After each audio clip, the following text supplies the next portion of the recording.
Montana Territory, 1870. The frontier wind carried dust and loneliness in equal measure across the vast plains where Quinn Tucker had staked his claim. At 25, he'd already seen enough bloodshed and betrayal to last several lifetimes. The Civil War had taken his youth, the frontier his innocence, and experience had taught him one brutal truth. Connection meant vulnerability, and vulnerability got a man killed out west. A man rides alone and dies alone. Quinn muttered to the empty cabin he'd built with his own hands. His ranch was small but promising. 50 acres with a stream running through it, and enough grazing land for the modest herd he was building. A life of solitary purpose was all he needed, all he could afford to want. The lamplight cast long shadows across the rough-hewn table where he cleaned his Colt revolver, the familiar ritual requiring no thought. His fingers moved mechanically while his mind drifted to memories he preferred to forget. The faces of men he'd killed in the war, the family he'd buried back east, the trust he'd misplaced in a former partner who'd left him for dead after stealing half their cattle. Quinn's lean, muscular frame bore the marks of his years on horseback. Broad shoulders, calloused hands, and a perpetual watchfulness that rarely softened even in sleep. His dark hair curled slightly at his collar, and the stubble on his jaw was just beginning to darken after his weekly shave. He was handsome in the way of men shaped by hardship rather than comfort, all angles and quiet intensity. The trading post in Silver Creek was a necessary evil Quinn endured monthly when supplies ran low. Tomorrow's trip couldn't be postponed any longer. His coffee had run out 3 days ago, and the last of the flour was gone. A man could live on beef and water, but even Quinn admitted civilization had some advantages worth maintaining. Dawn broke clear and cold over the Montana mountains. Quinn saddled his buckskin gelding, Ranger, and secured the empty saddlebags he'd fill in town. The journey took most of the morning, the trail winding through pine forests and across open meadows where spring wildflowers dotted the landscape with unexpected color. Silver Creek had grown since Quinn's last visit. New construction stretched the single street farther than before, evidence of the Silver Strike that had given the settlement both its name and its reason for existing. The usual sounds, hammering, horses, and human voices, assaulted his senses after weeks of prairie silence. Quinn tied Ranger outside Hanson's general store and stepped onto the wooden boardwalk, mentally calculating the supplies he needed against the money he carried. The bell above the door jangled as he entered, drawing unwanted attention from the few customers inside. He nodded curtly to old Hanson behind the counter and headed directly for the coffee beans. "I'll be with you shortly," Hanson called out, his attention focused on the young woman examining bolts of fabric. "As I was saying, Miss Harrington, these just arrived from back east. Finest quality you'll find this side of Denver." Quinn paid them no mind, gathering his necessities with practiced efficiency. Coffee, flour, salt, ammunition. The essentials of frontier survival. He'd be in and out in 10 minutes if luck was with him. He was reaching for a tin of matches when a soft voice behind him said, "Hello." Quinn turned, instinctively tensing before he saw her, the young woman from the fabric counter. She stood closer than he'd expected, and for a disorienting moment, he could only stare. She was perhaps 20 years old, with rich brown hair arranged in a practical, yet becoming style beneath a modest bonnet. Her dress was simple but well-made, blue calico that matched remarkable eyes, not the pale blue of spring skies, but the deeper blue of mountain lakes. Her complexion suggested she hadn't spent her life toiling under the harsh western sun. "I apologize for startling you," she said when Quinn remained silent. "Mr. Hanson mentioned you might know the area well. I'm looking for directions to the Wilson homestead." Quinn cleared his throat, unaccustomed to conversation, especially with a woman whose steady gaze suggested neither fear nor flirtation, just straightforward inquiry. "North of here, about 8 miles past the fork in the creek." His voice sounded rough to his own ears. Not a journey for a woman alone. Something flashed in those blue eyes, a spark of independence that suggested she'd heard such warnings before. "I'm Olivia Harrington," she said instead of acknowledging his caution. "My uncle's ranch, the one you just directed me to, is expecting me. I arrived on yesterday's stage." Quinn nodded once, already regretting the interaction. "Quinn Tucker. Good day, Miss Harrington." He moved past her toward the counter, determined to complete his business and return to the solitude of his ranch. But as he paid for his supplies, he found himself acutely aware of her presence in the small store. The rustle of her skirts, the polite way she thanked Hansen for his assistance, the measured confidence in her voice as she inquired about hiring a guide to her uncle's property. Most men who take such work are either at the mines or spring roundup, Hansen explained apologetically. Might be a few days before someone reliable is available. Quinn secured his purchases in silence, telling himself the woman's predicament was none of his concern. Silver Creek had a decent hotel. She could wait there safely until proper arrangements could be made. The Wilson place was a respectable outfit, but the trail there crossed difficult terrain. Flash floods had washed out bridges after the spring thaw. Cougars had been spotted in the North Valley. 100 dangers for someone unfamiliar with the territory. He was halfway to the door when Hansen called after him. "Tucker, you're headed that direction anyway, aren't you?" Past the Wilson spread. Quinn stopped, his shoulders tensing beneath his worn leather coat. He turned slowly to find both Hansen and Miss Harrington watching him. The storekeeper with hopeful expectation, the young woman with quiet assessment.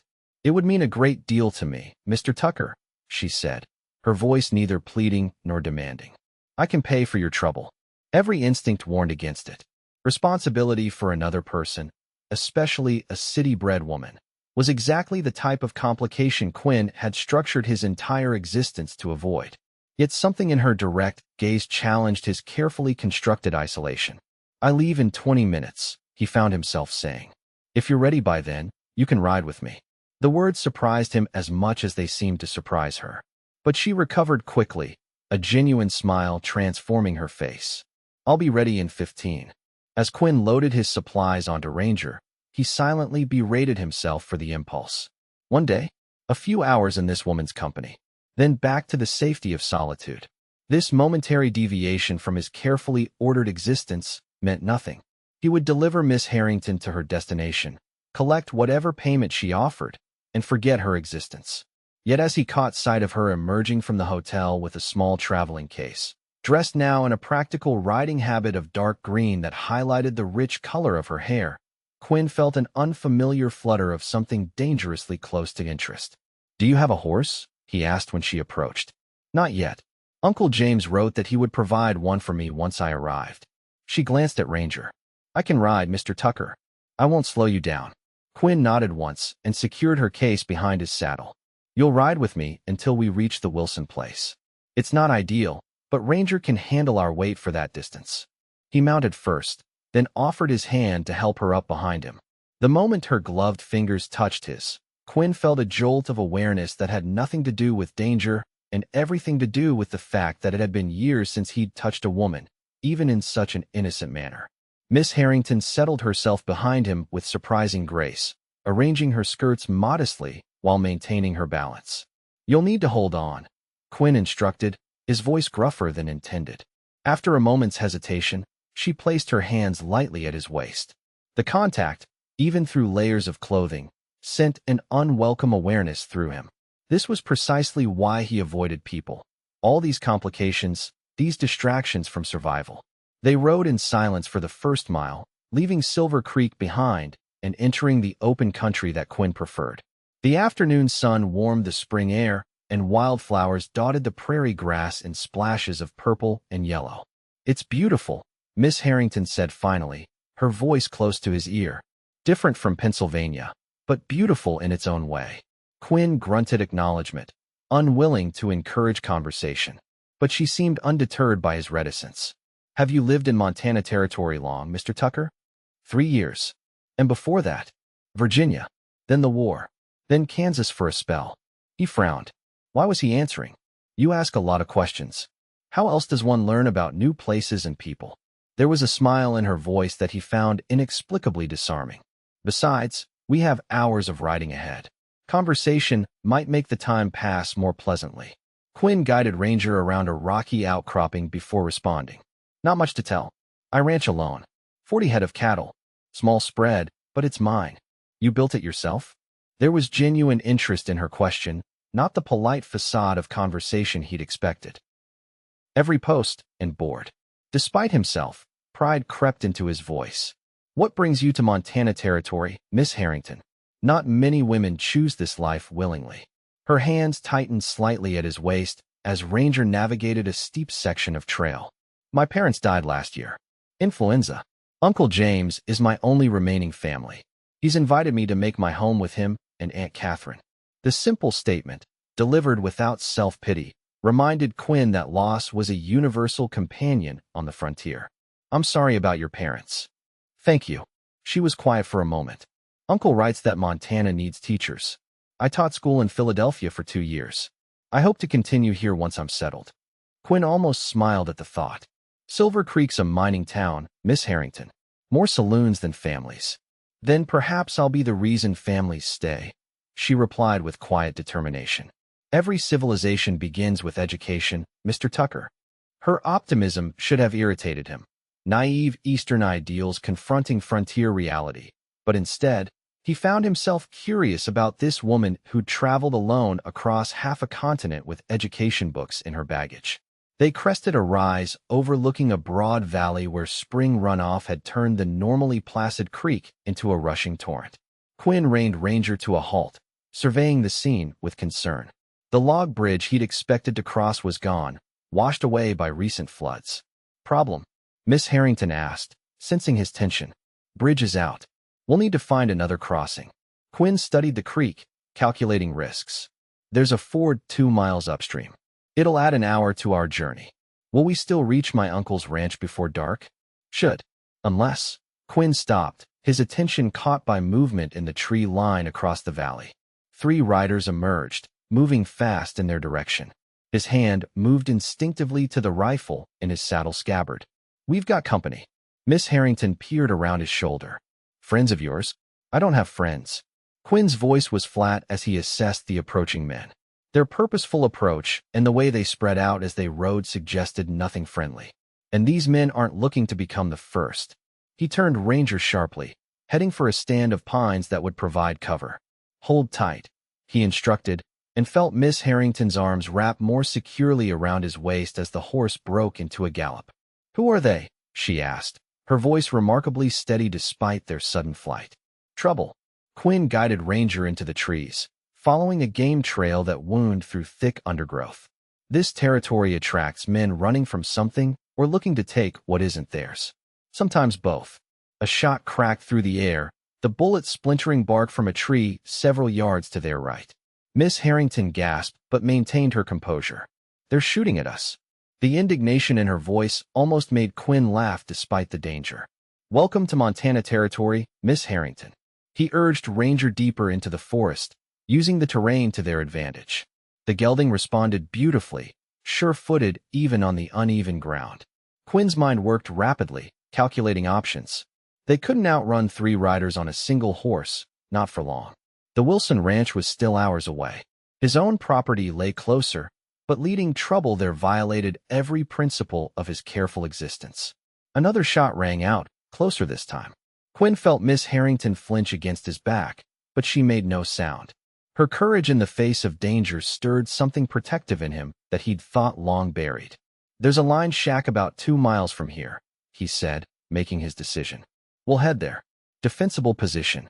They'll think twice about rushing it once I start shooting back. You seem very calm about this, she observed, her breath warm against his neck. Not my first gunfight. Quinn guided Ranger through a dense thicket, the branches scratching at their clothing. Though I don't usually have company for them. The line shack appeared ahead, a small, sturdy structure built against a rocky hillside. Quinn dismounted quickly, then helped Miss Harrington down. Her face was pale but composed, her blue eyes alert with intelligent awareness of their situation. Get inside, he ordered, grabbing his rifle and the saddlebags with ammunition. Stay away from the windows. To his surprise, she took Ranger's reins. I'll see to your horse first. He shouldn't be left standing in the open as a target. Quinn stared at her for a moment, reassessing. Most city women would be hysterical by now. There's a lean-to around back. Hurry. While she led Ranger to shelter, Quinn entered the shack, immediately taking stock of the resources available. The line shack was one of several his nearest neighbor had built for his cowhands during roundup. Basic but solid. 1 room with a small stove, a rough table, 2 chairs, and a narrow cot. Most importantly, It had only 2 windows and a single door, making it defensible. Miss Harrington entered moments later, closing the door firmly behind her. She'd lost her bonnet in their flight, and her hair was coming loose from its pins, falling in rich brown waves around a face flushed with exertion but remarkably composed. "Your horse is secured," she reported, then glanced around the cabin. Without being told, she moved away from the windows, positioning herself against the interior wall. Quinn nodded approval, then peered cautiously through the window. The 3 riders had slowed, approaching the cabin with wary calculation. He recognized the man in the lead, Jeb Haskell, a known horse thief with a reputation for violence. "Friends of yours?" Miss Harrington echoed his earlier question with surprising irony. "Haskell and his boys. They've been raiding ranches across the territory." Quinn checked his rifle. "They won't risk a direct assault if they think we're well-armed." "Are we? Well-armed?" "I am." He glanced at her. "Can you shoot?" "I've never tried." Her honesty was refreshing, if inconvenient. "Stay down and out of sight. If something happens to me, there's a loaded pistol in my right saddlebag. Point and pull the trigger." Quinn positioned himself beside the window, rifle ready. Outside, Haskell and his men had stopped just beyond effective rifle range. The outlaw's voice carried across the clearing. "Come on out, friend. No need for trouble. We just want the woman and your horse. You can walk away." Quinn's jaw tightened. Miss Harrington made a small sound of outrage behind him. "I'm not in the habit of negotiating with horse thieves, Haskell," Quinn called back. "Ride on while you still can." Haskell laughed. "Don't be a fool. She worth dying for." Before Quinn could respond, Miss Harrington moved to his side, careful to stay out of the line of fire. "Is he always this charming when introducing himself?" she whispered, her attempt at humor belying the fear she must be feeling. Quinn glanced at her, struck by her composure in the face of danger. Most women of his acquaintance, admittedly few, would be weeping or praying by now. Haskell's wanted in 3 territories. Murder, theft, worse. "This isn't a game." "I'm quite aware of that, Mr. Tucker." Her blue eyes met his steadily. "But as I appear to be part of the ransom demand, I thought I should understand the situation fully." A shot from outside punctuated their conversation, the bullet thudding into the wooden wall several feet from the window. Quinn pushed Miss Harrington lower, shielding her with his body as he returned fire. One of Haskell's men yelped and fell back, clutching his arm. "You just made them angry," she observed from beneath him. They were already angry. Quinn moved back to his position. "Haskell doesn't like being recognized. Means I can identify him to the territorial marshal." "So now we're in more danger because you know his name?" "We were in danger the moment they spotted a woman riding with me." Quinn fired again, forcing the outlaws to scatter for cover. Women are rare on the frontier. Valuable. Some men think that makes them property to be taken. Miss Harrington's expression hardened. "I am no man's property, Mr. Tucker." Despite the gravity of their situation, Quinn felt the corner of his mouth twitch. "I believe you. Now stay down while I convince them of it." The exchange of gunfire continued sporadically as the afternoon waned. Quinn managed his ammunition carefully, making each shot count. One of Haskell's men had been wounded, reducing the immediate threat, but the outlaws showed no sign of abandoning their siege. As daylight began to fade, a new concern pressed on Quinn's mind. The temperature would drop sharply after dark. The shack had a stove, but no firewood stacked inside. Without heat, the night would be dangerously cold. "We need to think about the night," he told Miss Harrington, who had been sitting quietly against the wall, her skirts arranged neatly around her, as if this were a social call rather than a life-threatening siege. "There's no wood for the stove. There are blankets on the cot," she observed practically, "and we have each other's warmth." The simple statement held no flirtation, just frontier pragmatism, but it sent an unexpected heat through Quinn's chest. The thought of spending the night in close proximity to this woman, a necessity for survival, awakened complications he'd spent years avoiding. "They might try rushing us after dark," he said instead of acknowledging her comment. "I'll need to stay awake. You should rest while you can." Miss Harrington studied him with those perceptive blue eyes. "You've been fighting and riding all day. You need rest too. Perhaps we could take turns keeping watch." Quinn nearly refused outright. The idea of trusting his safety to this city-bred schoolteacher seemed absurd. Yet something in her steady gaze made him reconsider. She had shown remarkable composure throughout their ordeal. and the exhaustion pulling at him was a liability he couldn't ignore. "You've never fired a gun," he reminded her. "I'm a quick study, Mr. Tucker." She held out her hand. "Show me." Against his better judgment, Quinn removed his Colt from its holster and carefully demonstrated how to cock and fire it. Miss Harrington paid close attention, handling the weapon with appropriate caution. "If they approach, you don't need to hit them," he instructed. "Just fire in their direction. The noise alone might drive them back. And wake me immediately." She nodded, accepting the responsibility with the same quiet determination she'd shown throughout the day. "You have my word." As darkness fell, Haskell and his remaining man maintained their positions, occasionally firing toward the cabin to remind their quarry they hadn't left. Quinn continued returning measured shots until the light failed completely. "They won't risk moving in the dark unless they think we're asleep or out of ammunition," he told Miss Harrington as they huddled in the farthest corner from the door. "I'll take first watch. Try to sleep." She surprised him by removing her riding jacket and spreading it over both their legs as she settled beside him, close enough that he could feel her warmth, but not so close as to compromise propriety. "Tell me about your ranch, Mr. Tucker," she said softly. "What made you choose Montana?" Quinn hesitated, unaccustomed to sharing personal details. Yet the darkness and their shared danger created an unusual intimacy that loosened his habitual reserve. "Space," he finally answered. "After the war, everything back east felt crowded. Too many ghosts. Too many memories." "You fought for the Confederacy," she said, not a question but an observation. "Virginia born and raised. Didn't have much choice." His voice tightened. "Saw things no man should see. Did things I can't undo." Miss Harrington was silent for a moment. "War asks terrible things of men. My father said that often. He treated wounded soldiers during the conflict, both Union and Confederate. A doctor. Yes, he believed suffering had no allegiance."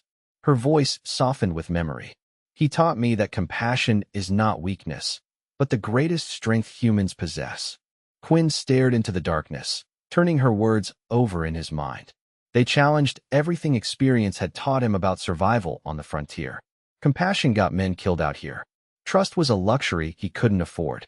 "Your father sounds like a good man," he said finally.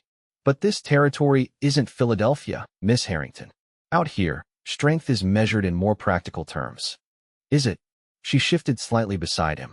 "Yet when those men threatened me, a stranger to you, you chose to protect me rather than save yourself. That seems like compassion to me, Mr. Tucker." Her observation unsettled him. He'd acted on instinct, yes, but not one he'd acknowledged in years. The protective impulse that had driven him to shield this woman contradicted the careful isolation he'd constructed for himself.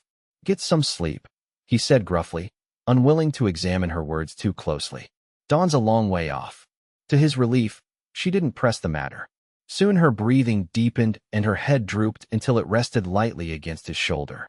Quinn sat rigidly at first and used to such contact, but gradually the simple human connection, something he'd denied himself for so long, seeped through his defenses, warming him in ways the shared blanket couldn't explain.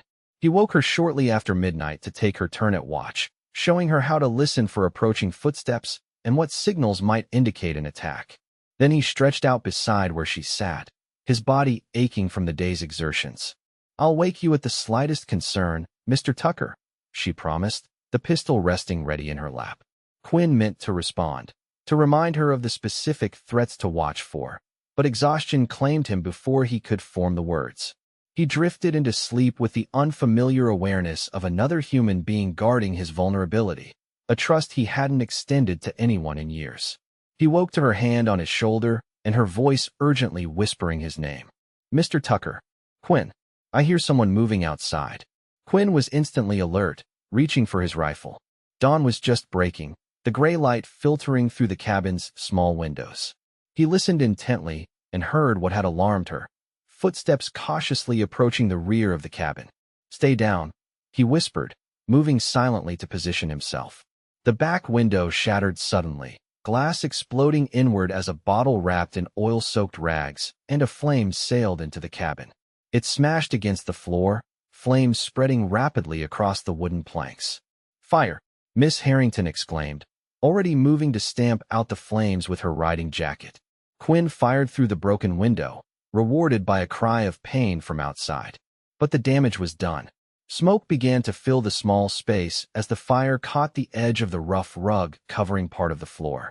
"They're trying to smoke us out," Quinn said grimly, helping Miss Harrington beat at the flames. "They know we'll suffocate if we stay, and they'll shoot us if we leave." Despite their efforts, the fire spread, feeding on the dry wood of the floor and walls. Smoke thickened, making breathing difficult. Miss Harrington covered her mouth with her sleeve, coughing. "We can't stay," she gasped between coughs.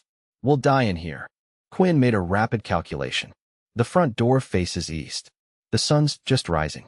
If we burst out now, they'll be firing directly into the light. He checked his rifle. "I'll go first, draw their fire. You run for the trees to the north." Horror spread across her face. "No, that's suicide. Better one than both." Quinn's voice was flat. "You've got family waiting.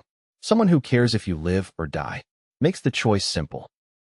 Miss Harrington seized his arm, her grip surprisingly strong. "I care if you live or die, Mr. Tucker. We're leaving together or not at all." The fierce determination in her blue eyes struck Quinn like a physical blow. When was the last time anyone had cared whether he lived or died? The realization that this woman, a stranger just hours ago, valued his life enough to risk her own shook something fundamental in his carefully constructed worldview. Before he could respond, gunfire erupted outside, not directed at the cabin, but at some other target. Shouts and the pounding of hooves filled the air. "What's happening?" Miss Harrington asked, clinging to Quinn's arm. He moved cautiously to the window, peering through the smoke. "Riders. A lot of them." Relief coursed through him as he recognized the lead horseman. "It's Wilson and his hands. Your uncle." They must have seen the smoke. The firefight outside was brief but decisive. Outnumbered and outflanked, Haskell and his remaining man fled, pursued by several of Wilson's cowboys. The immediate danger past, Quinn kicked open the cabin door, helping Miss Harrington outside into the clear morning air. She stumbled into the yard, coughing but upright, her hair completely fallen from its pins now and cascading down her back in brown waves. Soot streaked her face, and her dress was scorched at the hem, but she was magnificently, vibrantly alive. A large man with a silver-streaked beard dismounted quickly from a handsome bay gelding, hurrying toward them. "Olivia, my God, are you hurt?" "Uncle James." She embraced him briefly before stepping back. "I'm quite all right, thanks to Mr. Tucker." James Wilson turned to Quinn, extending his hand. "Tucker, should have known it was you when my boys reported gunfire at our line shack. Always did have a knack for finding trouble." Quinn shook the offered hand, surprised by the man's friendly manner. They were neighbors, technically, but their limited interactions had been civil rather than warm. "Your niece needed escort to your place. We ran into Haskell and his gang on the way." Wilson's expression darkened. "Those bastards have been raiding up and down the valley for months. Marshall's been hunting them with no luck." He glanced back toward where his men were securing the scene. "Looks like we might have wounded one of them. Might lead to the rest." Throughout this exchange, Quinn remained acutely aware of Miss Harrington standing nearby, her gaze moving thoughtfully between the two men. There was a new awareness in her eyes when she looked at him, an appreciation that went beyond gratitude for protection. "Mr. Tucker saved my life, Uncle," she said simply. "He could have abandoned me to save himself, but he chose to stand his ground against 3 armed men." Wilson's bushy eyebrows rose. 3 against 1, with a woman to protect? Those aren't odds most men would take. He studied Quinn with newfound respect. "You're either very brave or very foolish, Tucker." "Probably both," Quinn admitted, uncomfortable with their regard. Miss Harrington stepped closer, her blue eyes holding his. "Mr. Tucker doesn't believe in connection," she said softly. "Yet he risked everything to protect a stranger. I find that contradiction fascinating." Her insight penetrated defenses Quinn had spent years building. This woman had seen through him in ways no one had bothered to attempt in longer than he could remember. The realization was both terrifying and exhilarating. Wilson cleared his throat, breaking the moment. "Well, we owe you a debt, Tucker. My wife would never forgive me if anything happened to her favorite niece." He glanced at the smoldering cabin. "Sorry about the line shack. We'll rebuild it better than before." "Small price," Quinn replied, still caught in Miss Harrington's steady gaze. "You'll come to the ranch with us," Wilson continued. "Get cleaned up, Have a proper meal. Catherine will insist. Quinn's instinct was to refuse, to retreat to his solitary existence now that the danger had passed. But Miss Harrington stepped forward, placing her hand lightly on his arm. "Please join us, Mr. Tucker," she said quietly. "I believe we have a conversation to finish."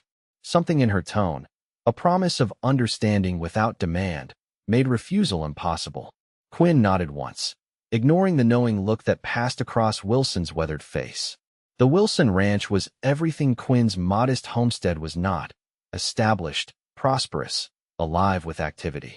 Cowboys moved purposefully between outbuildings, cattle grazed in nearby pastures, and the main house stood solid and welcoming, smoke curling from its chimney.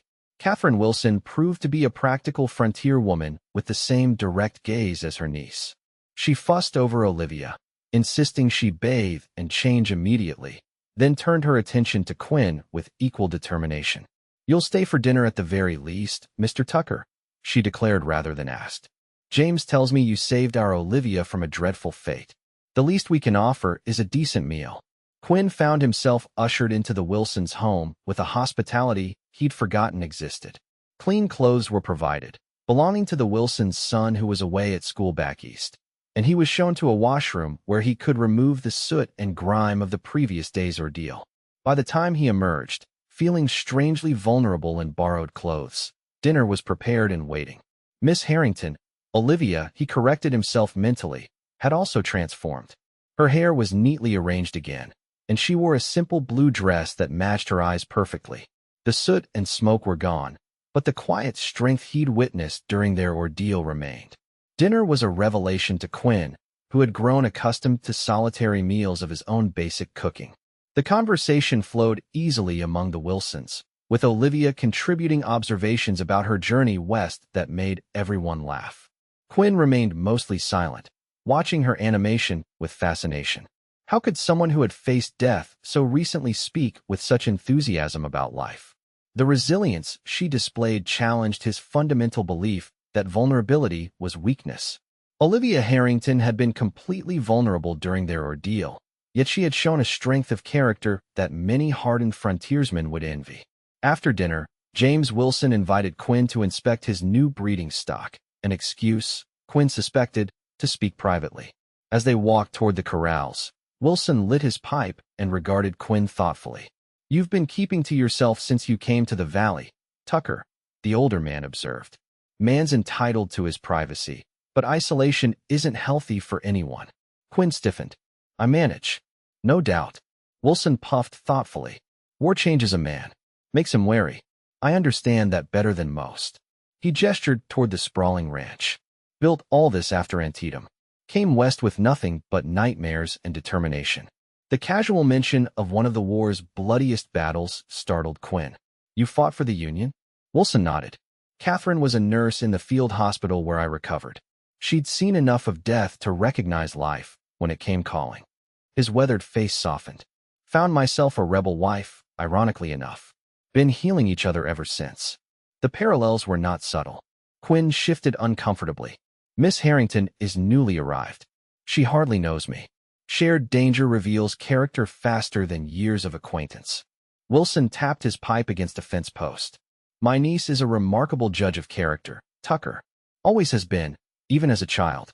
If she sees something worth knowing in you, I'd wager it's there." Before Quinn could formulate a response, Wilson changed the subject to cattle prices and breeding strategies, safer territory that carried them through the remainder of their walk. But his words lingered in Quinn's mind, challenging assumptions long held as truth. When they returned to the house, they found Olivia and Catherine on the front porch, enjoying the mild spring evening.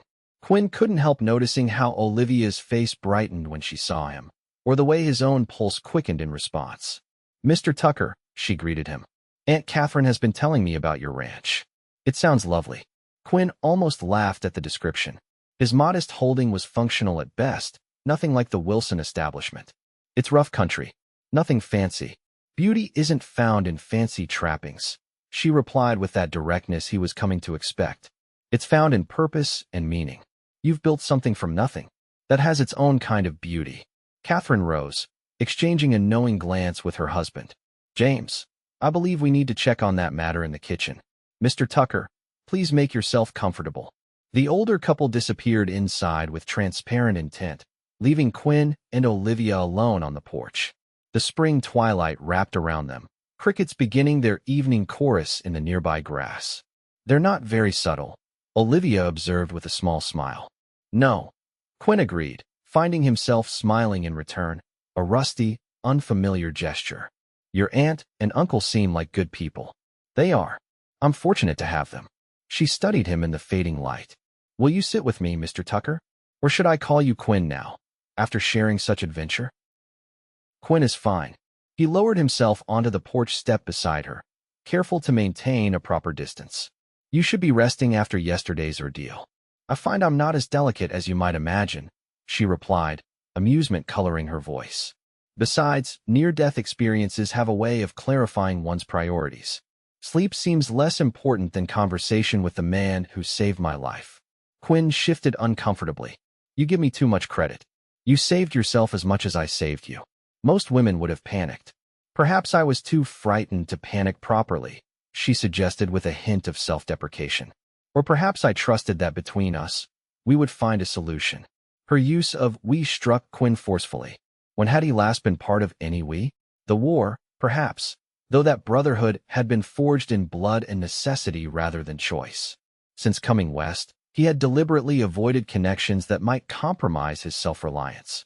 You mentioned unfinished conversation, he said, steering away from introspection. Olivia nodded, her expression growing thoughtful. In the cabin, you said something that troubled me deeply. You suggested your life was worth less than mine because no one would care if you died. Her blue eyes found his in the gathering darkness. Why would you believe such a thing?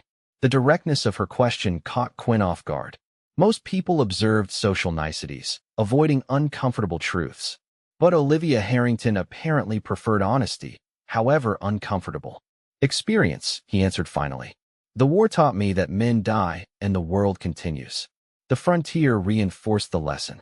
Out here, sentiment is a luxury few can afford. Yet human connection is not a luxury, but a necessity, she countered gently. As essential as water or shelter, we need each other to survive, especially in harsh places. Quinn studied her face in the fading light. You've been in Montana Territory one day, Miss Harrington. Forgive me if I don't immediately adopt your philosophy over lessons learned through years of hard experience. To his surprise, she laughed, a warm, genuine sound that seemed to brighten the gathering dusk. Fair enough, Mr. Tucker. I admire your skepticism. It suggests you don't form opinions lightly, which speaks well of your character. She leaned slightly closer. But I hope you'll permit me to challenge your conclusions as we become better acquainted.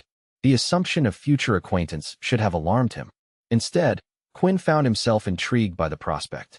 This woman who had faced death with courage, who spoke her mind without apology, who saw through his carefully constructed barriers with unsettling ease. She represented everything he had convinced himself to avoid. Yet he could not deny the pull she exerted. You're very determined, he observed. I am, she agreed without embarrassment. Life is too short and too precious to waste on hesitation or fear. Yesterday proved that quite effectively. Quinn couldn't argue with her logic. Their brush with death had indeed highlighted the fragility of existence. But it had also reinforced his belief in the dangers of attachment. If he hadn't cared whether Olivia Harrington lived or died, he wouldn't have risked himself to protect her. Your uncle mentioned you plan to teach, he said, changing the subject to safer ground. Silver Creek's a rough town for a schoolmarm. All the more reason it needs one. Her conviction was palpable. Education transforms communities, Mr. Tucker. I've seen it happen. Children who learn to read and calculate become adults who build rather than destroy. Her idealism should have struck him as naive. Instead, Quinn found himself wondering what Silver Creek might become under the influence of someone like Olivia Harrington. The town was indeed rough, a typical mining settlement focused on immediate profit rather than sustainable community. But it was also growing, attracting families as well as prospectors. It won't be easy, he warned. Frontier towns value practicality over learning. Parents need children working, not studying. Then I'll make education practical, she responded simply. Teach mathematics through carpentry and commerce. Science through agriculture and mining. History through the stories of this territory. Her eyes shone with purpose in the twilight. Every community has its own curriculum waiting to be discovered. Quinn found himself smiling again at her enthusiasm. You make it sound almost possible. More than possible. Inevitable. She matched his smile with her own. Though I admit I'll need allies. People who understand the territory and its people. Her gaze held his meaningfully. People like you, perhaps. The invitation was clear, not just to support her educational ambitions, but to step back into the world of human connection he had so deliberately abandoned. Quinn should have refused immediately, reaffirming the boundaries that had kept him safe these past years. Instead, he heard himself say, I know a bit about building. Might be useful if you're setting up a schoolhouse. The joy that illuminated her face at this small concession made something long dormant stir in Quinn's chest. How long had it been since his words had brought someone happiness? Since he had allowed himself to contribute to another's dreams rather than focus solely on survival? I would welcome your expertise, she said warmly. And your company. The conversation flowed more easily after that, turning to practical matters of frontier life and the challenges of establishing education in mining communities. Quinn found himself sharing knowledge he hadn't realized he possessed. Insights about Silver Creek's families, the seasonal rhythms of the territory, the politics of water rights and grazing land. Olivia listened with genuine interest, asking perceptive questions that revealed her quick intelligence. The evening deepened around them, stars appearing in a sky untainted by city smoke. Neither seemed inclined to end their conversation, despite the cooling air. When Olivia finally shivered, Quinn automatically removed his coat and placed it around her shoulders. Thank you, she said softly, drawing it closer. For this and for yesterday. For seeing me safely to my family. I should be thanking you, Quinn replied, surprising himself with the admission. For what? He considered his answer carefully. For reminding me that courage comes in many forms. And that perhaps isolation isn't the only way to survive out here. Her smile and response held a warmth that reached places in him long gone cold. That's quite possibly the nicest thing anyone has said to me, Mr. Tucker. Quinn, he reminded her. After facing down outlaws together, I think we're beyond formalities. Quinn, she repeated, his name sounding different in her voice, valuable somehow. And I'm Olivia. The introduction felt significant, as if they were truly meeting for the first time. Not as reluctant protector and vulnerable charge, but as equals who had faced danger together and emerged changed by the experience. When James Wilson finally stepped onto the porch to suggest it was growing late, Quinn rose with reluctance. I should return to my ranch. The cattle will need tending. You'll stay the night, Wilson insisted. Too dangerous to ride alone after dark with Haskell and his boys still out there. We've prepared the bunkhouse for you. Though Quinn's instinct was to refuse, practical considerations prevailed. Riding alone at night would be foolhardy with armed outlaws potentially seeking revenge. Besides, he found himself strangely reluctant to leave Olivia's company so soon. Thank you, he accepted. I'll head out at first light. Olivia stood as well, removing his coat and returning it with careful hands. Perhaps you might call again soon, she suggested, her directness undiminished. I would like to hear more about Silver Creek and its potential for a school. Quinn nodded, aware of Wilson watching their interaction with paternal interest. I come to town for supplies every few weeks. Perhaps we might continue our discussion then. I would like that very much. Her smile held both warmth and promise. As Quinn followed Wilson toward the bunkhouse, he felt a peculiar lightness he hadn't experienced in years. The carefully constructed walls of his isolation had developed a crack, small but significant. And despite every instinct that had guided him since the war, he found himself unwilling to repair it. The following weeks brought changes to Quinn's carefully ordered existence. His monthly trip to Silver Creek for supplies became weekly, each visit including time spent in Olivia's company. She had quickly established herself in the community, assisting in her uncle's business while developing relationships with the town's families. Their conversations ranged widely, from practical discussions about the territory's educational needs to deeper explorations of literature and philosophy. Quinn discovered in himself opinions and interests he'd forgotten he possessed, awakened by Olivia's insatiable curiosity and genuine interest in his perspectives. June arrived with bursts of wildflowers across the prairie and increasing warmth in Quinn's reluctant heart. He found himself sharing more of his past with Olivia, carefully at first, then with growing openness as her acceptance remained steadfast. She listened without judgment to stories of his war experiences, his failed partnership that had ended in betrayal, his decision to isolate himself as protection against further loss. The frontier teaches harsh lessons, he explained as they walked along Silver Creek's main street one afternoon. Trust is a vulnerability others will exploit. Yet without trust, we remain perpetually alone, Olivia countered, her blue eyes thoughtful beneath the brim of her bonnet. And loneliness carries its own dangers, doesn't it? Quinn couldn't deny the truth in her words. The solitude he'd once embraced as safety had begun to feel like a prison since meeting Olivia Harrington. Her presence in his life, even these limited, proper interactions, had illuminated the emptiness of his existence. Perhaps, he conceded, offering his arm to help her navigate a muddy section of street. But trust must be earned. Of course. Her hand rested lightly in the crook of his elbow, a proper touch that nonetheless sent awareness through him. Through consistent action and proven character, like you've demonstrated since our first meeting. Her words caught him off guard.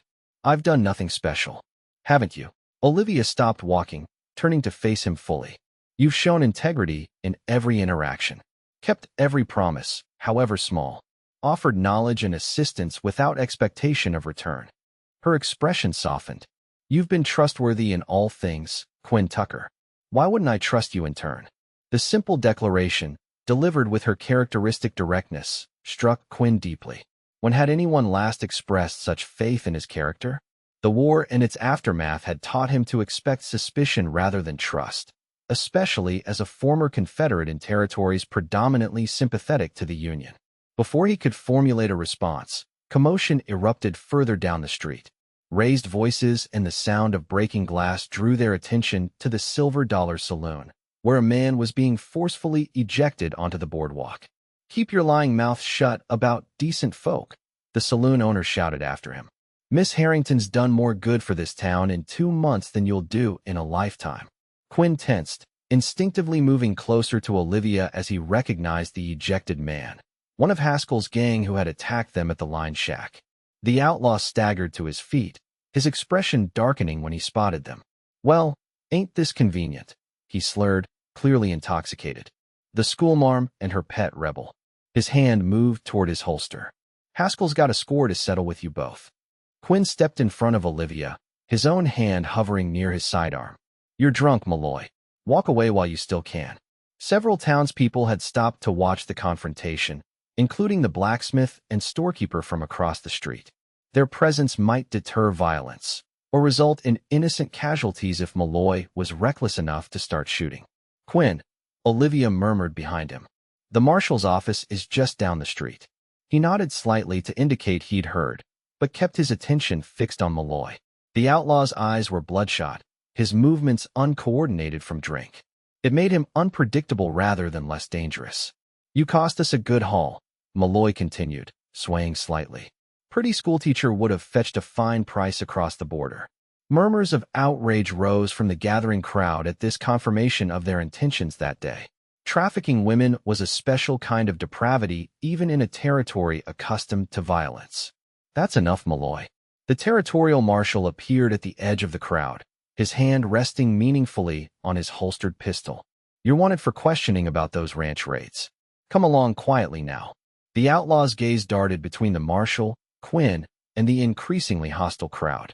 Whatever courage the whiskey had given him apparently faltered in the face of such odds. He spat in the dirt, but raised his hands in surrender. This ain't over, Tucker, he growled as the marshal approached. Haskell remembers, and he ain't as forgiving as me. Quinn remained tense until the marshal had secured Malloy and led him away toward the jailhouse.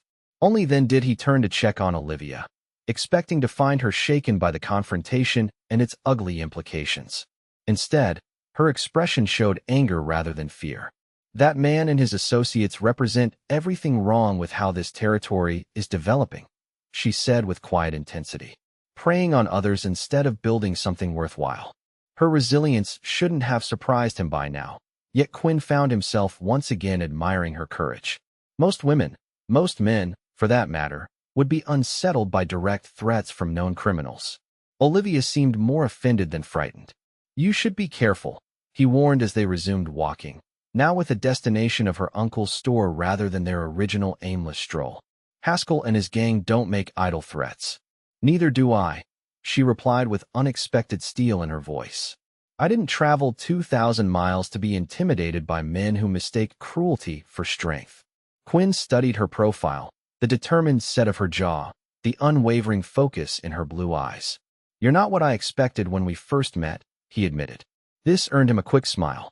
"Because proper Eastern ladies are supposed to faint at the first sign of danger?" "Something like that," he acknowledged, returning her smile with one of his own. "Though I'm beginning to think proper Eastern ladies might be more formidable than we give them credit for. We simply hide our strength behind better manners," she said with mock seriousness that made him chuckle. They reached Wilson's General Store, where Olivia had been helping her uncle with accounts and correspondence while laying groundwork for her school. The confrontation with Malloy had drawn significant attention, and several townspeople approached to express concern for her safety. Quinn observed with interest how she handled each interaction, gracious but firm, refusing to play the role of helpless victim while acknowledging the genuine concern behind their questions. She had integrated herself into the community with remarkable speed, earning respect not through passive femininity but through active contribution. As Quinn prepared to take his leave, having escorted her safely to her uncle's store, Olivia touched his arm lightly. "Will you join us for dinner this evening? Aunt Catherine specifically requested your company." The invitation wasn't unusual. He'd dined with the Wilsons several times over the past weeks. Yet something in Olivia's expression suggested this evening might hold special significance. "I'd be honored," he replied, curious despite himself. 7 o'clock, she confirmed, her smile warming him more effectively than the June sunshine. "Don't be late." Quinn returned to his ranch to complete the day's necessary work, his thoughts repeatedly drifting to Olivia and the evening ahead. Their relationship had developed into something he couldn't quite define, deeper than friendship, constrained by propriety, yet charged with possibilities neither had voiced aloud. He bathed and shaved with particular care before donning his best shirt and vest for dinner. The man who stared back from his small shaving mirror looked different from the isolated rancher who had reluctantly escorted a stranger to her uncle's home 2 months earlier. There was life in his eyes again, purpose beyond mere survival. The Wilson home was unusually lively when Quinn arrived that evening. Lamps blazed in every window, and the sounds of multiple conversations drifted from the open door. He hesitated on the porch, realizing this was not the intimate family dinner he had anticipated. Catherine Wilson greeted him warmly, confirming his suspicions. "Quinn, welcome. We've gathered some of the town's leading families to discuss Olivia's school proposal. Your timing is perfect." Momentary annoyance at finding himself thrust into a social gathering faded when Olivia appeared beside her aunt, resplendent in a dress of deep green that highlighted her coloring perfectly. Her hair was arranged more elaborately than usual, with small white flowers tucked into the rich brown waves. "You came," she said, genuine pleasure in her voice. "I was afraid you might reconsider when you realized the nature of the evening." "I considered it," Quinn admitted quietly as she led him into the parlor where perhaps a dozen of Silver Creek's more prominent citizens had gathered. "But I made a promise." Her smile in response held something beyond appreciation, a deeper understanding of what such commitments meant to a man like him. "Thank you. Your support matters to me, Quinn." The evening proved less uncomfortable than Quinn had feared. The gathering focused primarily on practical matters of establishing a proper school, location, funding, curriculum, rather than social niceties. To his surprise, several participants specifically sought his opinion on construction requirements and potential building sites.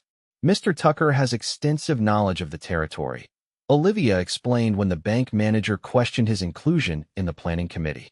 "His practical experience will be invaluable in ensuring the school is properly constructed for our harsh winters." The casual way she incorporated him into her vision, not as an outsider to be tolerated, but as an essential contributor, affected Quinn deeply. She had drawn him from isolation not through demands or manipulation, but by genuinely valuing what he could offer. As the evening progressed and plans took shape, Quinn found himself actively participating in discussions about timber sourcing and construction timelines. The school would begin modestly, a single room with basic furnishings, but designed for expansion as the community grew. Funds were pledged, committees formed, and a timeline established that would see construction begin within weeks. "You've accomplished more in one evening than most territorial initiatives manage in months," Quinn observed when he and Olivia finally found a moment alone on the porch after the guests had departed. "It's remarkable.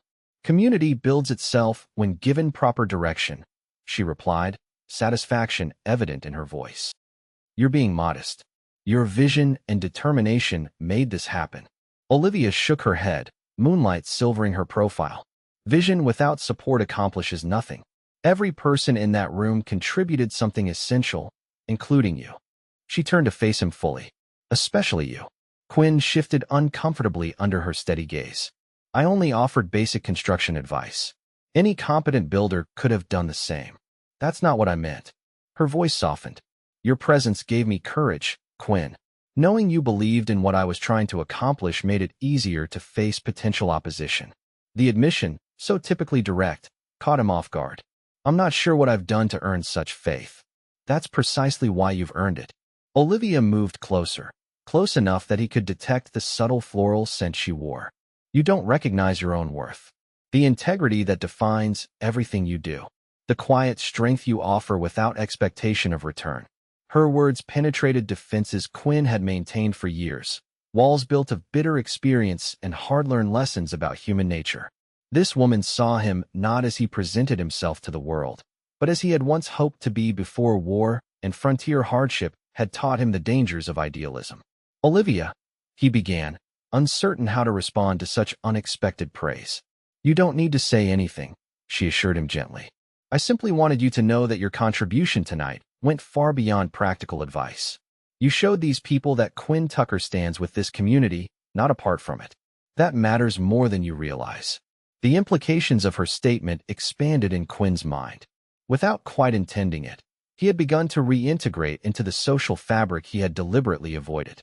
His isolation, once a shield against betrayal and loss, had begun to feel more like a prison than protection. And Olivia Harrington held the key to its door. "I should be going," he said, suddenly needing distance to process these realizations. "It's late, and I have an early start tomorrow." If she was disappointed by his retreat, Olivia showed no sign of it. "Of course. Thank you again for coming tonight. The school committee meets again next Tuesday afternoon if you're able to attend." Quinn nodded, already calculating how to rearrange his ranch work to accommodate this new commitment. "I'll be there." As he rode home through the quiet Montana night, Quinn confronted truths he had been avoiding for weeks. His carefully constructed isolation was crumbling, and he was making only token efforts to repair it. More significantly, he didn't want to repair it, not if doing so meant losing Olivia from his life. The realization should have terrified him. Instead, it brought a strange sense of peace, as if a burden long carried had finally been set down. Quinn Tucker was falling in love with Olivia Harrington, against every principle of self-preservation he had established since the war. And for the first time in years, the future held something beyond mere survival. Summer unfolded with unprecedented activity in Silver Creek. Construction of the schoolhouse began in early July, with Quinn taking an increasingly central role in the project. His expertise proved invaluable as the simple but sturdy building took shape on land donated by a prosperous rancher whose 5 children would benefit from formal education. Quinn found unexpected satisfaction in the collaborative effort. Men he had previously known only as distant neighbors became companions in shared purpose. Conversations that once would have made him retreat into guarded silence now engaged his full participation. Without consciously deciding to do so, he had become part of something larger than himself. And at the center of this transformation stood Olivia Harrington. Her vision had catalyzed not just a school, but a community identity. Families who had considered Silver Creek merely a temporary stop on their western journey began putting down roots. The mining town's rough edges softened as its future took more permanent shape. Quinn observed these changes with growing wonder, but his attention remained primarily fixed on Olivia herself. Their relationship had deepened through shared purpose and regular interaction, yet remained within the bounds of propriety. They rode together to inspect construction progress, shared meals with the Wilsons, and engaged in long conversations about books and ideas. But always with others nearby, always careful to maintain the appearance of friendship rather than courtship. Until the day Quinn realized he could no longer pretend his feelings were so contained. The schoolhouse was nearing completion, its simple frame structure now boasting a proper roof and glass windows. Quinn had spent the morning installing the door, a surprisingly ornate piece ordered specially from Denver at his own expense. The carving along its upper panel depicted an open book with rising sun rays, a symbol of the knowledge and opportunity the school represented. He was making final adjustments to the hinges when Olivia arrived, carrying a basket that presumably contained lunch. She had taken to bringing food for the workers, a gesture that had endeared her further to men already impressed by her organizational abilities. "That door is magnificent," she said by way of greeting, setting down her basket to examine his handiwork. "I had no idea you'd ordered something so beautiful." Quinn straightened, suddenly self-conscious about his impulse to provide something special for her school. "Every proper building deserves a proper entrance," he said gruffly. Olivia traced the carved design with gentle fingers. "It's perfect, Quinn. Exactly what this place represents." Her blue eyes met his, filled with emotion. "Thank you for understanding so completely." Something in her expression, the unguarded appreciation, the perfect trust, broke through Quinn's last defenses. The feelings he had contained for weeks demanded acknowledgement, regardless of the risk to his carefully constructed independence. "Walk with me," he asked impulsively, gesturing toward the creek that gave the town its name. The other workers were breaking for lunch, engrossed in their own conversations and unlikely to miss them for a short while. Olivia seemed to sense the importance of his request. She nodded, falling into step beside him as they moved away from the schoolhouse toward the silver-flecked water tumbling over smooth stones. They walked in companionable silence until they reached a bend in the creek where cottonwood trees provided privacy and shade. Quinn stopped, gathering his courage for words he had never expected to speak again after the war had taught him the fragility of human connections. "Olivia," he began, then faltered, uncertain how to express feelings so long denied. "These past months have been transformative," she finished when he hesitated. "For this community. For both of us, I think." Quinn nodded, grateful for her perceptiveness. "When you first arrived, I believed the frontier was no place for attachments. That isolation was the only safe way to exist out here. And now," her quiet question held no demand, only genuine interest in his evolution. "Now I understand that surviving isn't the same as living." Quinn met her steady gaze directly. "You've shown me that connection, to community, to purpose, to—" He paused, then committed himself fully. "To you, Olivia. Connection to you has given meaning to days that once held only work and solitude." Her expression softened, hope and caution mingling in her blue eyes. "Are you saying what I think you're saying, Quinn Tucker?" "I'm saying I love you." The words emerged more easily than he had expected, as if they had been waiting years to be spoken. "I have no right to offer you anything. My ranch is modest, my prospects limited. But if you could consider a future with a man who's still learning how to live rather than merely survive—" "Yes," she interrupted, her voice trembling with emotion. "Yes to whatever you're offering, Quinn. Because I love you too." The simple declaration stunned him into momentary silence. Despite their growing closeness, despite all evidence of her regard, Quinn had not allowed himself to hope for reciprocated feeling. His experiences had taught him to expect disappointment rather than joy. "You can't be certain," he protested weakly. "You've known me only a few months." Olivia stepped closer, eliminating the proper distance they had always maintained. "I've known you since the moment you chose to protect a stranger rather than protect yourself. Everything since has only confirmed what I saw that day. A man of profound integrity and capacity for love, despite all life has done to convince him otherwise." Her certainty humbled him. This remarkable woman had seen through his carefully constructed barriers to the heart he had believed long closed. And rather than find him wanting, she had discovered value he himself had forgotten existed. "I'm not the man you think I am," Quinn warned, honesty compelling him to offer one last chance for retreat.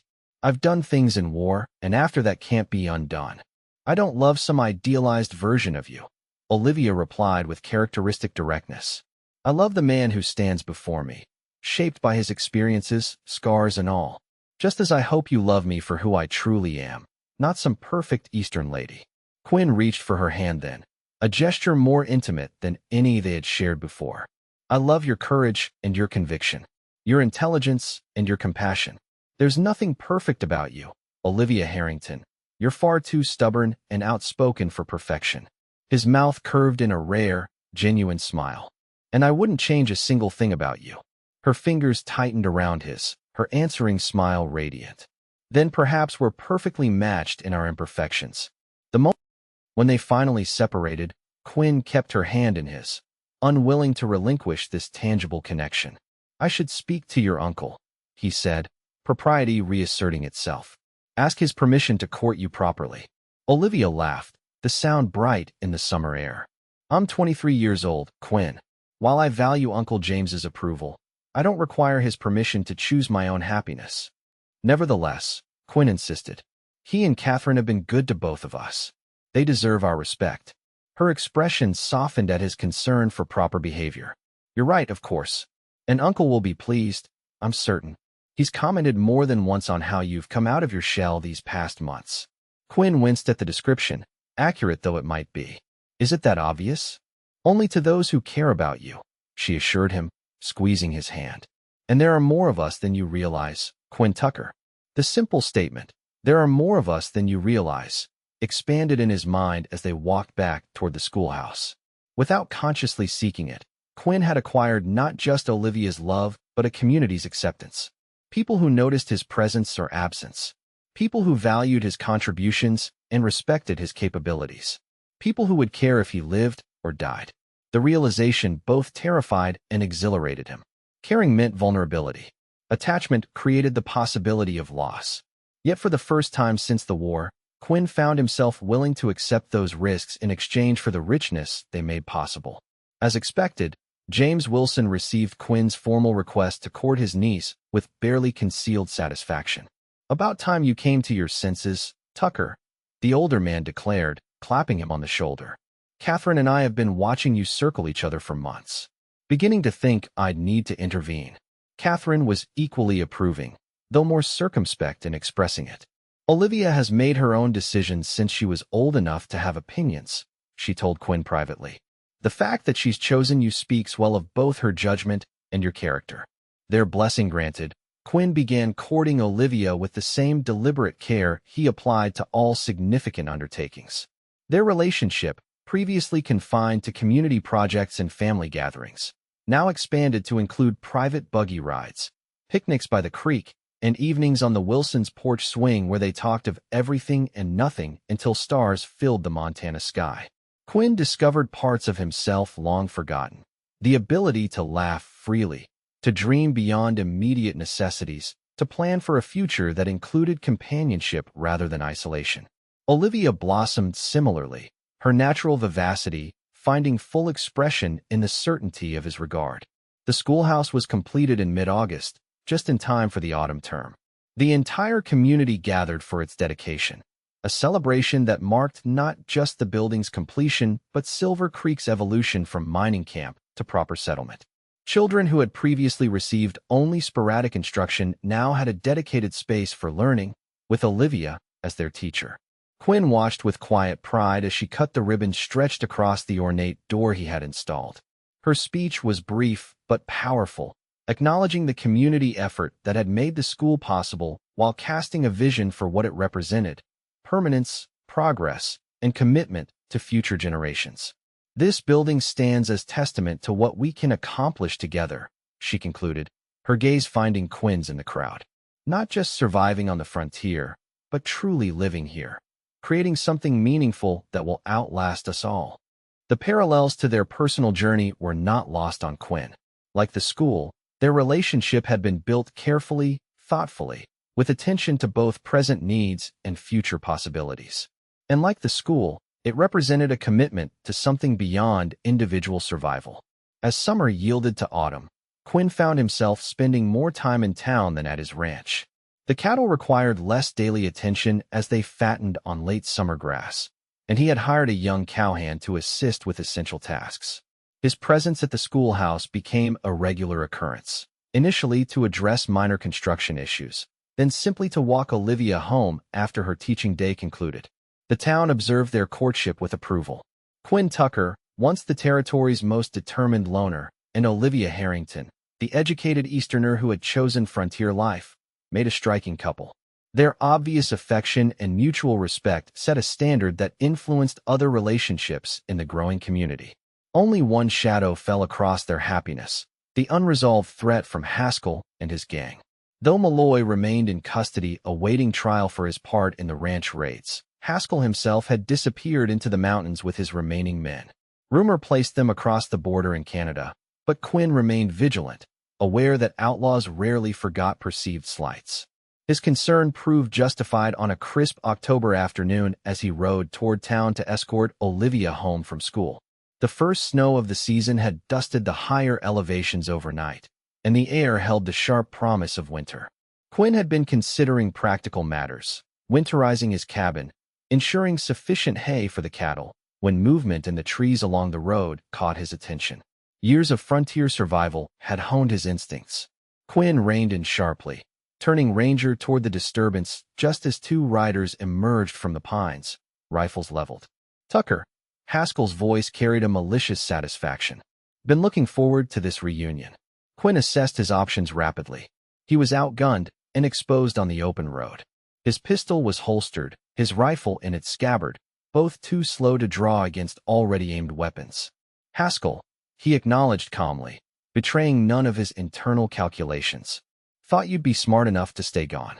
The outlaw's weathered face twisted in a sneer. "Couldn't leave without settling accounts. You cost me a valuable prize and a good man." Quinn kept his expression neutral, mind racing. Haskell's reputation for vengeance was well established. This confrontation had always been inevitable. He had simply allowed himself to hope it might be delayed long enough for the territorial marshal to apprehend the outlaw first. Malloy's facing trial for kidnapping and murder, Quinn replied evenly.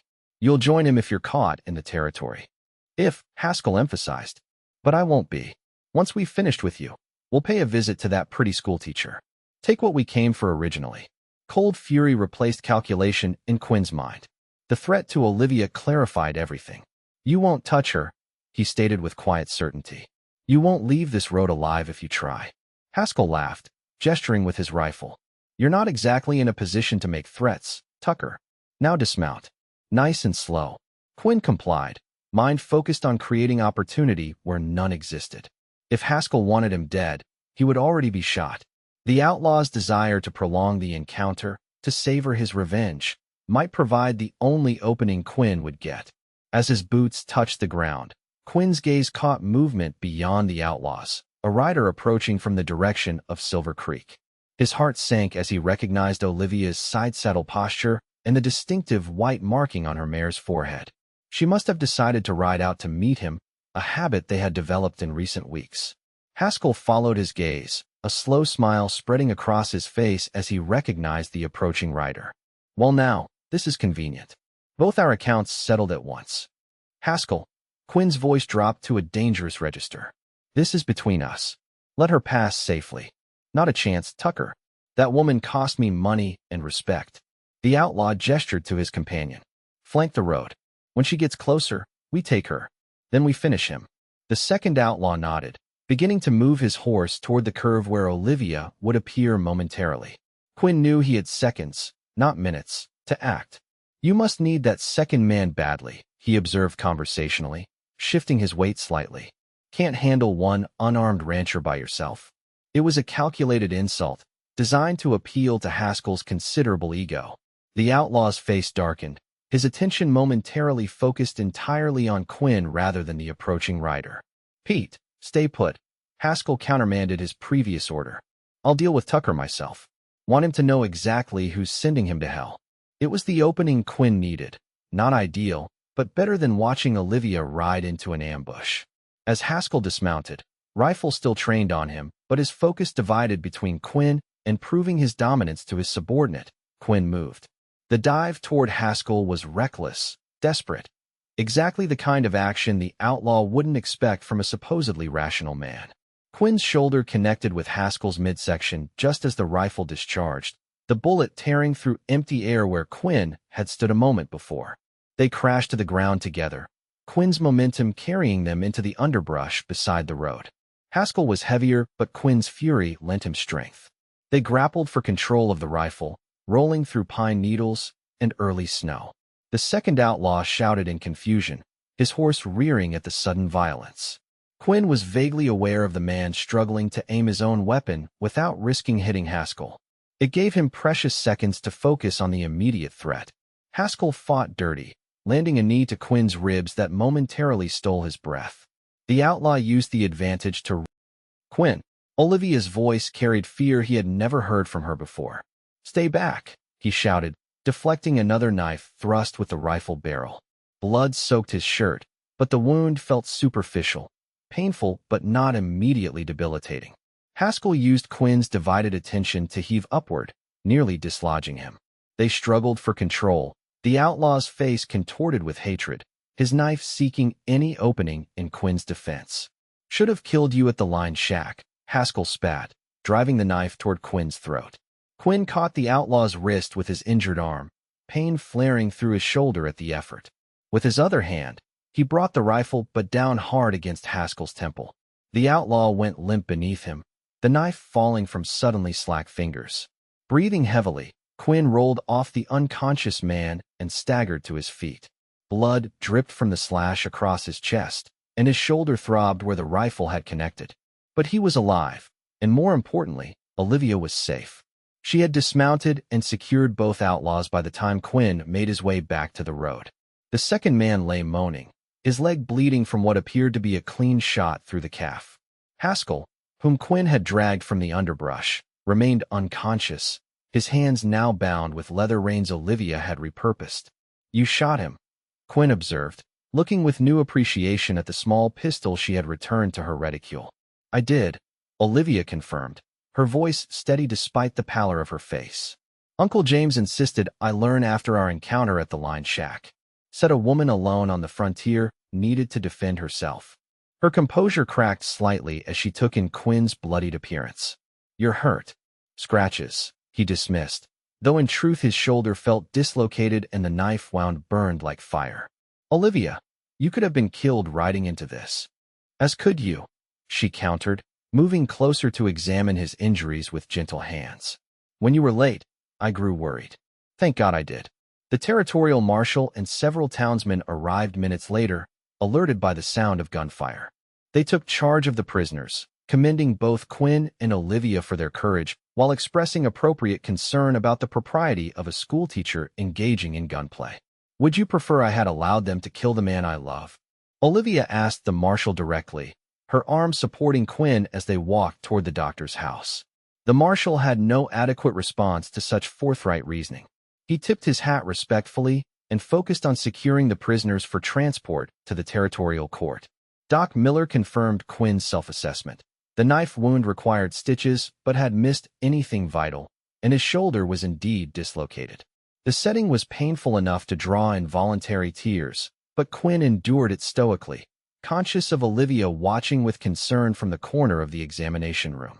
"You'll need rest," the doctor advised as he finished bandaging Quinn's chest.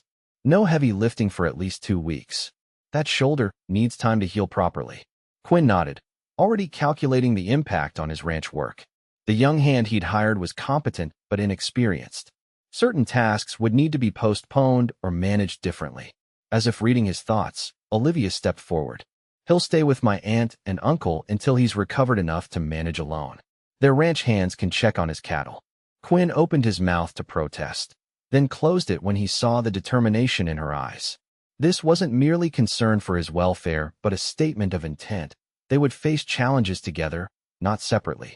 His independence, once his most treasured possession, suddenly seemed less important than honoring the partnership they were building. 2 weeks, he agreed, meeting her gaze steadily. "Though I'm not sure your aunt and uncle signed up for nursing an injured rancher. They'll be delighted to have you," Olivia assured him, her smile returning now that the immediate danger had passed. Aunt Catherine has been looking for an excuse to fatten you up for months." True to her word, the Wilsons welcomed Quinn into their home with genuine concern for his injuries and practical support for his recovery. Catherine indeed seemed determined to remedy what she perceived as years of bachelor malnutrition, while James arranged for his most experienced hands to check Quinn's cattle daily. The forced inactivity of recovery created unexpected opportunities. Confined to the Wilson home, Quinn found himself participating in family routines he had forgotten existed. Evening reading aloud, Sunday dinners, conversations that ranged beyond practical concerns to hopes and memories. Olivia adjusted her schedule to spend time with him between her teaching duties, bringing student work to grade while keeping him company. "You don't need to entertain me," Quinn protested one afternoon as she settled into the chair beside his on the Wilsons' porch. "I'm perfectly capable of sitting quietly." "I know you are," she replied, sorting papers on her lap. "But I enjoy your company. Besides, I thought you might help me evaluate these arithmetic exercises. You have a practical understanding of mathematics that complements my theoretical knowledge." The simple inclusion, treating him as a valuable contributor even in his temporarily diminished state, touched Quinn deeply. This woman continually found ways to honor his capabilities rather than focus on his limitations. As they worked through the student papers together, Quinn found himself considering the future with unprecedented clarity. His relationship with Olivia had progressed beyond courtship to genuine partnership. The confrontation with Haskell, now safely imprisoned awaiting trial alongside Malloy, had eliminated the last significant threat to their security. And Quinn's enforced stay with the Wilsons had demonstrated that family life suited him far better than he had imagined possible. The decision crystallized with surprising ease. When Doc Miller finally declared him sufficiently healed to return to his ranch, Quinn requested a private conversation with James Wilson instead. "I'd like your blessing to ask Olivia to marry me," he stated without preamble once they were alone in Wilson's study. The older man studied him thoughtfully. "You're certain? Marriage is a lifetime commitment, especially out here where divorce is nearly impossible." "I've never been more certain of anything," Quinn replied honestly. "These past months, knowing Olivia, being part of this family, becoming part of the community, have shown me what I was missing by choosing isolation. I don't want to return to that existence." Wilson nodded slowly. "And your ranch? It's smaller than what Olivia might have expected back east." "I've been thinking about that," Quinn admitted. "The south section of my property adjoins your north pasture. With our lands combined through marriage, we could run a much larger herd. Build something substantial to pass on to." He hesitated, then continued. "To children, eventually." A slow smile spread across Wilson's weathered face. "Been considering this a while, haven't you? Since the day your niece said hello in Hanson's store and turned my carefully ordered life upside down." Quinn confessed with a rueful smile of his own. Wilson laughed outright at that, rising to clap Quinn on his uninjured shoulder. "You have my blessing, son, though I suspect Olivia would proceed with or without it if her heart is set." "She would," Quinn agreed. "But tradition matters. Family matters." He met the older man's gaze directly. "You and Catherine have shown me that." The following Sunday, with his strength largely restored and a small velvet box burning a hole in his pocket, Quinn asked Olivia to ride with him to his ranch. "I should check how young Miller has managed in my absence," he explained. "And I'd value your opinion on some improvements I'm considering." The November day dawned clear and cold, the mountains outlined sharply against a brilliant blue sky. They rode at a leisurely pace, Quinn still mindful of his healing shoulder, Olivia content to match his speed as they discussed the upcoming Christmas pageant her students were preparing. Quinn's modest cabin appeared much as he had left it, though with signs of Miller's occupancy. Extra firewood stacked neatly, fresh tracks around the corral where the cattle were checked daily. The young hand had obviously taken his responsibilities seriously in Quinn's absence. "It's lovely," Olivia observed as they dismounted. "Smaller than I remembered, but solidly built. Very much like its owner." Quinn smiled at the comparison. It was meant for one man. Adequate for survival, but not much more. He secured their horses, then offered his arm. "I want to show you something." He led her to a rise beyond the cabin where the full expanse of his property was visible. Rolling grassland bordered by pine forest, a creek winding through the center, mountains rising in the distance. The land lay dormant now, waiting for spring, but its potential was evident even in Winter's approach. I claimed this land because it reminded me of Virginia, Quinn said quietly. The mountains, the streams. A place where a man could build something lasting if he was willing to work hard enough. Olivia stood beside him, her hand warm in his despite the chill air. It's beautiful, Quinn. You chose well. I did, he agreed. But I made a fundamental mistake in my planning. He turned to face her fully. I built for one life when I should have been building for two. Understanding dawned in her blue eyes as Quinn reached into his pocket and withdrew the small velvet box. Inside nestled a ring, not elaborate or expensive, but beautiful in its simple elegance. A single sapphire that matched her eyes perfectly, set in silver rather than gold. Olivia Harrington, Quinn began, his voice steady despite the momentous nature of the... Quinn opened the box, revealing the ring. I love you, Olivia. Not just for your courage or your intelligence or your beauty, though all are remarkable. I love you for showing me that a life without connection isn't really living at all. Will you marry me? Make this place a home rather than merely a holding? Build a future that encompasses far more than mere survival. Tears shimmered in Olivia's eyes, but her smile was radiant. Yes, Quinn Tucker. 1,000 times yes. She stepped closer, framing his face with her gloved hands. I love you for seeing me truly, not as a fragile Eastern transplant to be protected, but as a partner equal to the challenges and joys this territory offers.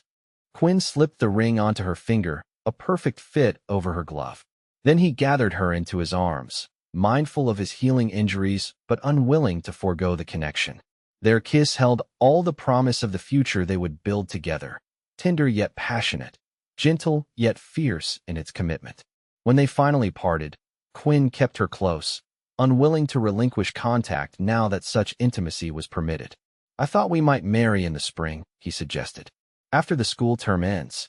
It would give us time to enlarge the cabin, add proper rooms for a family home. Olivia's eyes sparkled with plans of her own. We'll need bookshelves, she declared, and larger windows to let in more light. Perhaps a covered porch where we can sit on summer evenings.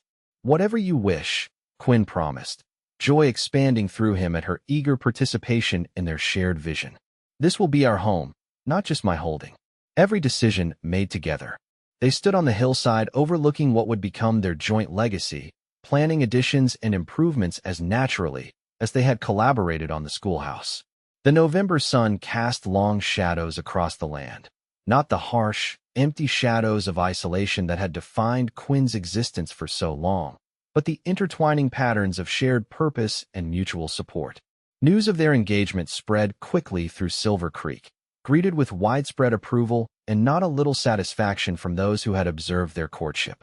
The school board insisted on hosting a proper engagement celebration, while Catherine Wilson immediately began planning a spring wedding that would serve as a community event rather than merely a family ceremony. Winter descended on the Montana territory with its usual severity, but Quinn found the cold months transformed by anticipation rather than endurance. He divided his time between ranch work and expanding his cabin into a proper home for his bride. The community that had come together to build the schoolhouse now rallied again, helping with construction that Quinn's still-healing shoulder might have made difficult alone. The cabin that had once symbolized his isolation became a testament to connection, expanded to include a proper bedroom, an enlarged kitchen with windows Olivia had specifically requested, built-in bookshelves, and the covered porch where they would eventually watch their children play. Each addition represented not just practical improvement, but a deliberate embrace of shared future. Olivia continued teaching through the winter months, her students' progress a source of pride for the entire community. On weekends, she joined Quinn at the ranch, helping plan gardens that would be planted in spring and discussing furniture that would make their house truly home. I never imagined such happiness was possible, Quinn confessed one evening as they sat before the fireplace in his, their, expanded cabin. Especially not out here, where I came specifically to avoid attachment. Olivia curled against his side, her head resting on his shoulder in the easy intimacy they had developed. The frontier reveals our true selves, I think. Strip away society's expectations and conventions, and what remains is either strength or selfishness. She looked up at him with characteristic perception. You chose strength, Quinn. The courage to trust again despite every lesson that taught you otherwise. You made it impossible to choose differently, he replied, pressing a kiss to her forehead. Your own courage shamed my caution. Spring arrived with its usual Montana drama, sudden thaws followed by late snowfalls, wildflowers pushing through frozen ground with stubborn determination that matched the territory's human inhabitants. Quinn's cattle emerged from winter lean but healthy, promising a good return when he drove them to market in autumn. The wedding date was set for early June, when wildflowers would blanket the valley and travel would be possible for the few distant relatives able to attend. Catherine Wilson transformed preparation into a community project that engaged everyone from the banker's wife to the blacksmith's daughters. Silver Creek, barely more than a mining camp when Olivia had arrived a year earlier, embraced the celebration as symbolic of its own maturation. On the morning of their wedding, Quinn stood on the porch of what would become their married home, watching dawn break over mountains that had witnessed his transformation from isolated survivor to man fully engaged with life. The solitude he had once cherished now seemed hollow compared to the rich complexity of human connection he had discovered through loving Olivia. The ceremony itself was everything a frontier wedding should be, practical yet meaningful, attended by everyone from the territorial judge who performed the service to the miners who had helped build the schoolhouse. Quinn, dressed in a new suit ordered from Denver, watched Olivia walk toward him on her uncle's arm with a sense of wonder that such happiness should be as after years of deliberate emotional isolation. She wore blue, not white as Eastern tradition might dictate, but a deep blue that matched both her eyes and the sapphire ring that now had a simple gold band as companion. Her rich brown hair was arranged in an elegant style adorned with wildflowers rather than expensive ornaments. She looked exactly as a frontier bride should, beautiful but practical, elegant but prepared for the realities of Western life. Their vows were simple, traditional, yet infused with personal meaning. When Quinn promised to love, honor, and cherish, he did so with full awareness of how completely Olivia had transformed his understanding of those concepts.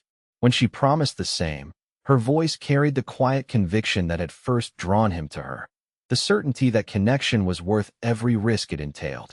The celebration that followed lasted well into the evening, the entire community participating in a feast that showcased frontier abundance despite geographic isolation.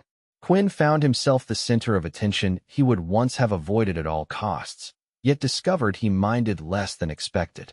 These people were no longer strangers to be held at arm's length, but neighbors and friends whose good wishes felt genuine rather than intrusive. When they finally departed for their home, no longer his isolation or her temporary lodging, Quinn lifted Olivia into the decorated buggy with a care that had nothing to do with her delicacy and everything to do with his reverence for what she represented in his life. "Happy, Mrs. Tucker?" he asked as they drove away from town toward the ranch that would be their shared legacy. "Completely, Mr. Tucker," she replied, her smile visible even in the gathering dusk. Though perhaps happy is too small a word for beginning a life with someone who completes your own. The simple statement, so characteristic of Olivia's ability to distill complex emotions into essential truth, struck Quinn deeply. She had indeed completed something in him that had been fragmented by war and frontier hardship, not by changing who he was, but by recognizing and valuing parts of himself he had deliberately suppressed in the name of survival. Their arrival at the ranch, now properly a home rather than merely a holding, marked the beginning of the life they had spent months preparing to share. Quinn carried his bride across the threshold with traditional ceremony, then showed her through rooms she had helped design but now entered as mistress rather than guest. Later, as moonlight filtered through windows strategically placed to capture mountain views, Quinn held Olivia close in the intimacy marriage had sanctified. The warmth of her body against his, the trust in her eyes as they discovered each other fully for the first time. These were gifts he had never expected to receive after choosing isolation as his protection against loss. "I was wrong," he whispered against her hair as she drifted toward sleep in his arms. "About everything important." She murmured drowsily. "The frontier isn't just for surviving," Quinn clarified, putting words to the realization that had been forming since her first hello in Hanson's store.